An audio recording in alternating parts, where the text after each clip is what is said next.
हाथी पर गोली और लाठी की बौछार मोदी जी कराते हैं। 5 साल में 10 लाख करोड़ रुपया। जब किसान का खून और पसीना बहता है तभी देश के लोगों का पेट भरता है। सारे साइलोज अडानी साहब को दिए जा रहे हैं, अमीरों को दिए जा रहे हैं। And Kerala, we are facing many problems because of this rubber export from other country. जो हमारी आवाज को ये दबाते हैं और किसान की आवाज को दबाते हैं, दबे कुचले हुए की आवाज।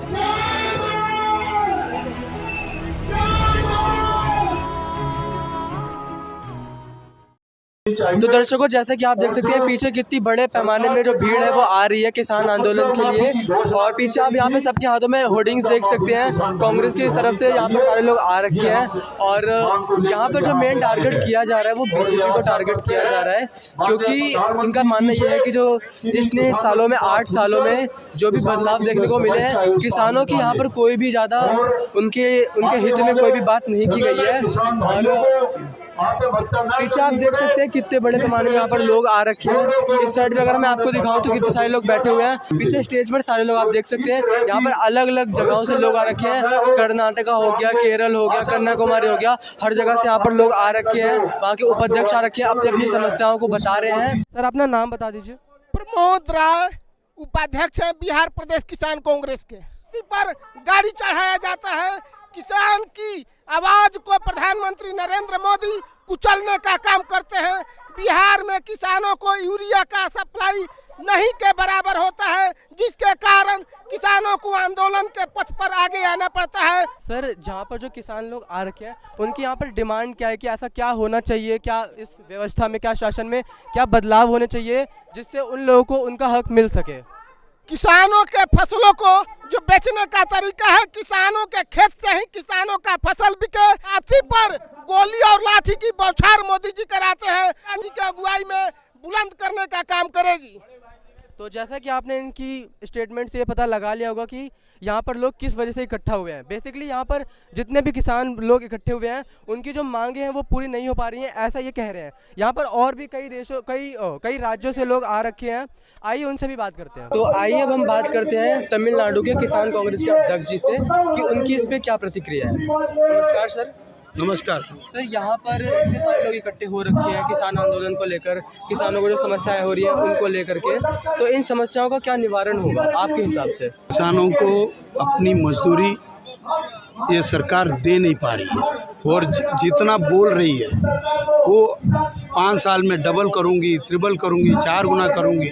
आज तक 8 साल हो गया, जैसे थे वैसे ही है। जैसे उदाहरण, अभी वो रबर के किसान हैं। 2005 में 1 किलो 250 रुपया मिलता था, रबर का रेट 250 रुपये किलो था, और आज प्रेजेंट 120 रुपया। इतनी महंगाई में 120 रुपया किलो उसका मिल रहा है। यही हाल है सभी मैक्सिमम वस्तु के। अगर हम बात करें कि जो महंगाई बढ़ती है, इसके बढ़ने का कारण क्या होता है? क्यों महंगाई बढ़ती है? मतलब अभी क्योंकि जो अब समय के साथ महंगाई तो बढ़ेगी, लेकिन एकदम से बढ़ जाने का क्या रीज़न हो सकता है? देखिए, महंगाई बढ़ रही है तो किसानों को खर्चा बढ़ रहा है, उनका इनकम नहीं बढ़ रहा है। वो 1 रुपये का 2 रुपया हो रहा है, या वहाँ खर्चा 1 रुपये का 10 रुपया हो रहा है, तो उनके हाथ में रुपया नहीं रुक रहा है, तो उनका और बदहाल हो रहा है। किसान और किसान मजदूरों का हाल बहुत ख़राब हो रहा है। ये सभी देश के हर कोने से आए हुए हैं। अभी वो देखिए, वो कन्याकुमारी से आए हुए हैं। सबका एक एक प्रॉब्लम है। Actually, we are coming from Kanyakumari. We are came for here only for say a few bats about how the farmers getting affected, especially in Tamil Nadu and Kerala. We are facing many problems because of this rubber export from other country. Also, the Narendra Modi government always not care about the rubber farmer. Daily, the rubber sheet price is decreasing day by day. Before Narendra Modi government, when Congress government is in ruling, that time per kg 250 rupees. The farmers, especially rubber farmers, getting many benefits from the government. But now the price of the rubber is per kg only 120 rupees. It's purely the rubber farmers is getting affected. Narendra Modi government, he not listening our voice. So only we coming from Kanyakumari and to Delhi, and we have started the demonstration because many of the lakhs and lakhs peoples, they belonging to the rubber industry and the rubber business. We never stop our demonstration. We started, sure, we want a remedy for rubber farmers. Thank you. இப்பொழுது தற்பொழுது rubber சீட்டினுடைய விலை 125 ரூபாயாக இருக்கின்றது. मेरा नाम नौशाद अहमद गुलाब हुआ, मैं बिहार प्रदेश उपाध्यक्ष किसान मीडिया पटवारी बिहार के जो खिलाफ हमारा यहाँ आंदोलन आज के दिन रखा गया है सतपाल सिंह खैरा जी के नेतृत्व में। ये नरेंद्र मोदी सरकार जो है किसानों को कुचलने का काम जब से ये सरकार आई है 8 साल हो गया कंप्लीट। आप लोग भी जानते होंगे पूरे हिंदुस्तान से आवाज़ किसान की लोग लेके आते हैं दिल्ली में, लेकिन उनको बॉर्डर पे रोक दिया जाता है। आपने देखा होगा मोहताज थे, उनके घर में जो बच्चियां थी, उनकी बेटियां थी, वो खेतों में जाकर के काम करती थी, लेकिन ये सरकार कान पे जो है ना पगड़ी बांध करके बैठी हुई थी। मेरा ये सवाल था, जैसा कि आपने इल्ज़ाम लगाए हैं उन पे कि अगर कांग्रेस सरकार अगर आती है सामने तो वो इन चीज़ों में क्या बदलाव करेगी, वो कैसे इन जो अर्थव्यवस्था है इसको बेहतर बनाने में अपना योगदान देगी। देखिए, हमारी जो सरकार अगर सेंट्रल में आएगी, राज्य में आएगी, तो हमारी सरकार जो है ये काम करेगी कि जो किसान हैं, किसान को सही टाइम पे उनका मूल्य मिले, किसान को खेती करने के लिए जो उसके अंदर लागत लगती है उनके लिए हम स्पेशली पैकेज देंगे। देख सकते हैं पीछे सुखपाल खेरा सिंह जी जो कि किसान यूनियन के अध्यक्ष है, वो यहाँ पर आ चुके हैं और आप पीछे देख सकते हैं भाषण दे रहे हैं। और अगर आपको पीछे की तरफ बहुत सारे लोग ऐसे हैं जो कि हरा कपड़ा लेकर के आए हैं, और हरे कपड़ा किसान का निशानी होता है, खेती की निशानी होती है। अपना आक्रोश प्रकट करने के लिए ये लोग यहाँ पर ये हरे कपड़े को दिखा रहे हैं। बहुत सारे लोग आपको यहाँ पे हरे कपड़े हरी पग में दिख रहे होंगे। हमारे साथ यहाँ पर इस टाइम पे सांसद जी मौजूद है। तो सांसद जी, आप जी यहाँ पर इस धरने में आए हैं और किसान आंदोलन को लेकर आपकी क्या प्रतिक्रिया है? ये किसान जो है हमारे देश के अर्थव्यवस्था की रीढ़ है, हमारे देश का अन्नदाता है। जब किसान का खून और पसीना बहता है तभी देश के लोगों का पेट भरता है। तब हमारे अकाल के समय ज़िंदगी बसर होती थी, लेकिन ये वही किसान है जिसने कांग्रेस की नीतियों के साथ, कांग्रेस के कार्यक्रमों के साथ अनवरत मेहनत किया, परिश्रम किया और आज इस देश को इस लायक बनाया है कि हमारा भारत दूसरे देशों को खिलाने की स्थिति में है, तो ये किसान ही है। ऐसे महत्वपूर्ण किसान की उपेक्षा करके भारतीय जनता पार्टी जो है पूंजीपतियों को मजबूत करना चाहती है। इससे साफ जाहिर होता है कि देश के मेहनत करने वाले लोगों के मनोबल को कमज़ोर करके देश को कमज़ोर करना चाहती है, प्रजातांत्रिक व्यवस्था को कमज़ोर करना चाहती है और पूंजीपतियों को मदद करना चाहती है।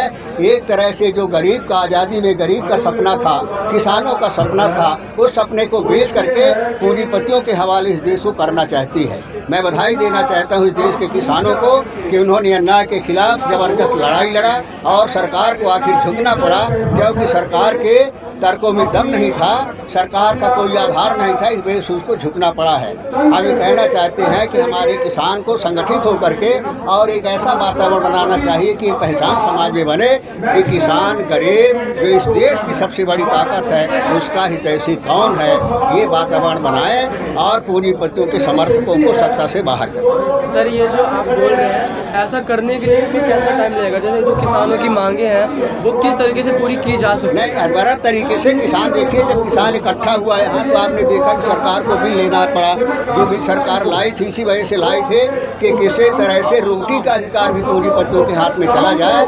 इसी वजह से एक काले कानून लाए थे, लेकिन उसका विरोध किसानों ने किया, उसको सरकार को वापस लेना पड़ा। पिछले 8 साल में जैसे लतीफ जी ने बताया, मोदी सरकार ने कॉर्पोरेट घरानों का, पूंजीपतियों का, चंद लोगों का कितना कर्जा माफ किया? 5 साल में 10 लाख करोड़ रुपया, 10 लाख करोड़। इसके मुकाबले में हमारे पंजाब के 11 लाख परिवार हैं खेती से जुड़े। जैसे इन्होंने बोला कि 72 करोड़ किसान है खेत मजदूर, 11 लाख लोगों का परिवारों का, लोगों का नहीं, परिवारों का कर्जा सिर्फ 1 लाख करोड़ है। सारे साइलोज अडानी साहब को दिए जा रहे हैं, अमीरों को दिए जा रहे हैं। हमारा प्रपोजल होगा अगली जो 2024 की हमारी कांग्रेस का मैनिफेस्टो कि जो साइलोज बनेंगे उसमें किसान और खेत मजदूर मालिक और स्टेक होल्डर होंगे, ना कि अडानी और अंबानी। 10,000 परिवार को आमदन मिलनी चाहिए, ना कि एक परिवार को। एक साइलो से 10,000 से ज्यादा किसानों का परिवार का पेट भर सकता है। अब मैं आता हूँ मिनिमम सपोर्ट प्राइस। सर आपका नाम? विजेंद्र कुमार राय। सर आप कहाँ से हैं? बिहार से हैं, सचिव सेक्रेटरी हैं किसान कांग्रेस के। और सर बिहार में और राज्यों के मुकाबले बिहार में सबसे ज़्यादा खराब कंडीशन मानी जा रही है, बिहार यूपी जैसी जगह हो गई। तो सर ऐसी क्या वजह है कि इन जगहों पर सबसे ज़्यादा मतलब अगर फसल वगैरह के बारे में देखा जाए तो वहाँ की फसलें ज़्यादा उत्पन्न नहीं हो पा रही हैं, वहाँ के लोगों को सबसे ज़्यादा समस्या का सामना करना पड़ रहा है, ऐसी क्या वजह है? देखिए, बात ऐसा है कि मोदी की सरकार के 8 साल पूरे हो चुके हैं, लेकिन किसानों के हित में कोई ठोस नीति नहीं बना पाई है सरकार। और वहाँ जो उचित समर्थन मूल्य मिलना चाहिए किसानों को, वो भी नहीं मिल पा रहा है। सिंचाई की भी व्यवस्था नहीं हो पा रही है, उसके लिए किसानों के लिए उसको नीति बनाना पड़ेगा। जो भी बिचौलिए हैं, बिचौलिए के माध्यम से जो अनाजों का बिक्री किया जाता है, जिससे किसानों का सिर्फ लॉस ही लॉस दिखाई पड़ता है। जो बिचौलिए हैं वो स्टॉक अपने पास रख लेते हैं, किसानों का माल नहीं लेते हैं और फिर उसको ब्लैक मार्केटिंग करके फिर पुनः मार्केट में लाते हैं और उसका 4 गुना 5 गुना भाव मोल लेते हैं। किसानों के हित में करने के लिए जो भी गोदाम वगैरह का व्यवस्था करना चाहिए वो करना पड़ेगा। फिर उसके खेत से जो है अनाज को खरीदा जाए, इसके लिए समुचित व्यवस्था करना पड़ेगा किसानों के लिए, तभी जो है कुछ किसान के हित में काम हो पाएगा। सर ये बिचौलियों को हटाया कैसे जा सकता है? मतलब ये हमेशा सालों से चले आ रहे हैं, तो इतना आसान तो नहीं होगा इनको हटाना बीच से। सरकार सीधा किसानों से अपना मेल तालमेल बना सके, इसके लिए क्या व्यवस्था आनी चाहिए? देखिए, किसान और जो ग्राहक है उनके बीच में समन्वय स्थापित करने के लिए एक कमेटी टाइप का बनाना पड़ेगा, जो पंचायत स्तर पर हो। पंचायत स्तर पर जो भी माल खरीदा जाए वहाँ गोदाम भी बने और खेत से ही उसकी खरीदारी जब हो जाएगी तो बिचौलिए लेकर के नहीं जा पाएंगे और जो वहाँ उचित मूल्य भी उनको मिल जाएगा ताकि उस पैसे का यूज कर पाएं। देखो, मांग ये है कि आज जितनी दुर्दशा किसान और खेत मजदूर की हालत है, 65 से 70% लोग गांव में रहते हैं, ग्रामीण भारत में, उनको इग्नोर करके सारा पैसा शहरीकरण के ऊपर How the farmers हत्या getting करने affected. प्रधानमंत्री नरेंद्र